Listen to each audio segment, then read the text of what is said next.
People of Reddit, what is better than sex? Making your best friend laugh. I mean laughing so much. They're crying, unable to speak, sweating, headache, deepest laughing possible. There's nothing better. I love that you picked a giving thing. You make them laugh. You're a gem of a person. No such thing as a truly selfless good deed. As said by the philosopher Joseph Tribbiani. En passant. Holy hell. Successfully removing that uncomfortable popcorn kernel from your teeth after half a day of trying. Using just your tongue. Yes. Also a blackberry seed.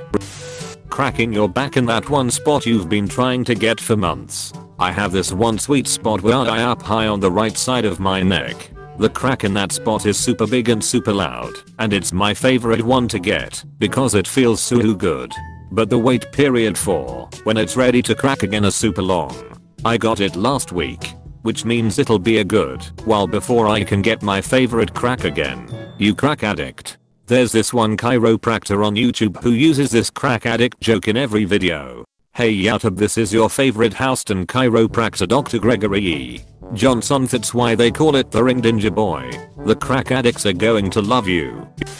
When your one nostril finally clears after suffering for half a day. Add on 4 when you finally get the water out of that one ear. As a swimmer, IDK why I didn't think of this as well. It's always so satisfying when you're just lying down in bed and the water trickles out. There's actually a trick to get the water out. Dude, that works for a search and rescue taught me. Tilt your head so the water-filled ear faces the ground. Stand on the foot on that ear's side and jump until the water leaves the ear. IDK why it works. It just does. Good hearty deep laughter with someone you are comfortable with.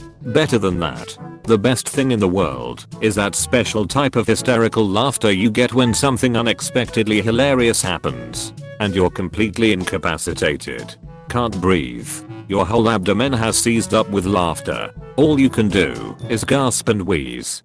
Doubled over. Tears streaming from your eyes. One night I was sitting at a table with my friend group and we were a few beers in, and one of my friends asked, "Do you like dragons?" And then legitimately 5 minutes later said, "Cause I'm gonna be dragging these balls on your face." And for some reason the delivery and timing was perfect, and we were all laughing so hard we started crying. Such a good feeling to have with others. Hanging out with some friends and the smokers all pull out a cigarette. My buddy doesn't have any and goes to ask a buddy, "Hey man, can I bum a cigarette if you have any? I don't want to suck you dry." The stillness in the air was tangible as 5 18-year-old boys all turned to stare at my friend with the cigarette and wait for the destruction that was inevitable. A slow grin crossed his face as he said, "Hey man, it's cool you suck me dry every night." Apostrophe. Wholesome no H. Waking up early in the morning just to find out that you don't have to go to school/work today and can turn around and keep sleeping. My school district had a vendetta against snow days. So when we finally got one, we all would have breakfast and immediately go back to bed full and sleep till noon. Yeah, LKR around here once there was literally 2 centimeters of snow and school shut down. I've lived and gone to school in both South Carolina and Ohio. South Carolina, forecast calls for snow. Schools shut down. Ohio, foot of snow and they tell you to dress warm and come on anyway. Michigan, it's not below 0, which means you can go outside for recess. The feeling of really belonging in your friend group/home/place of comfort.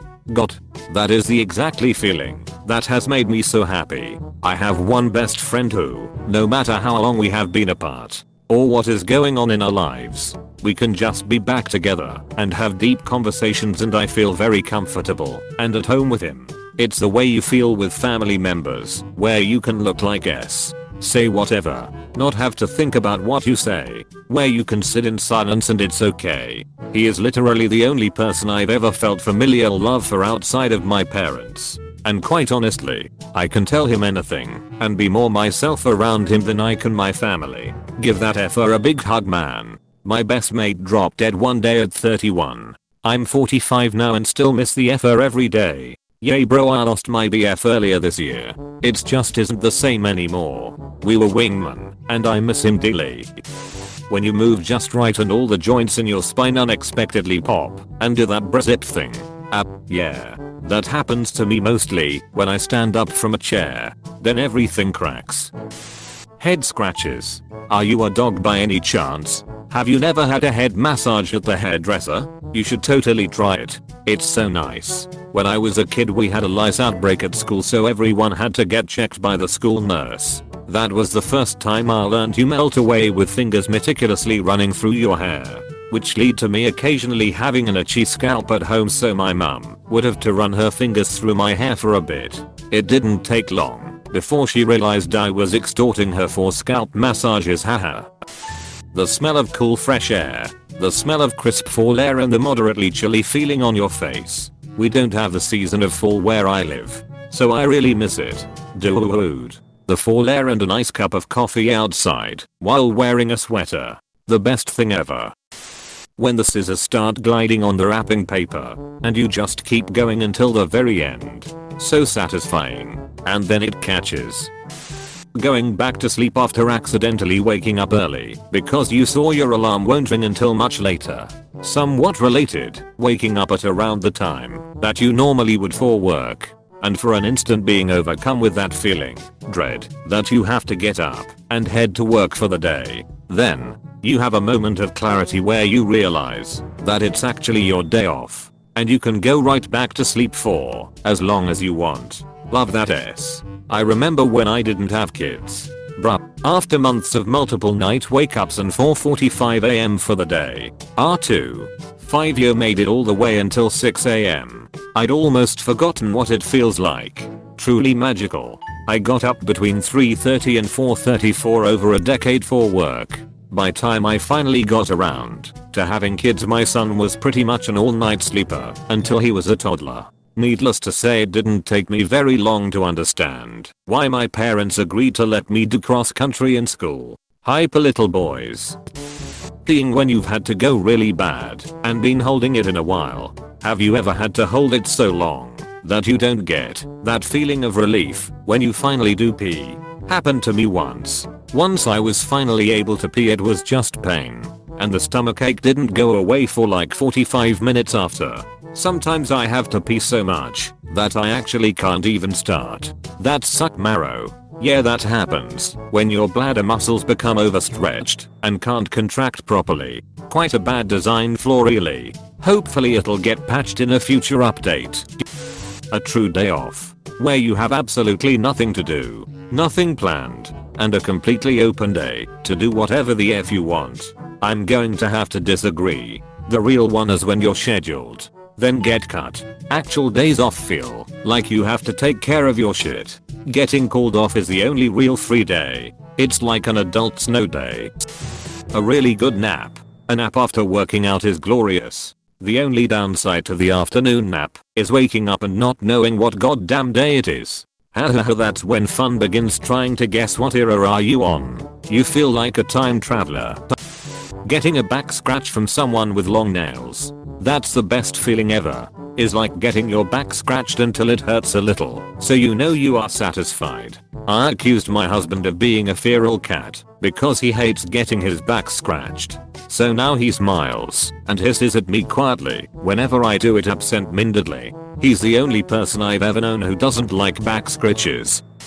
Eating something you've been craving for a while. Agreed.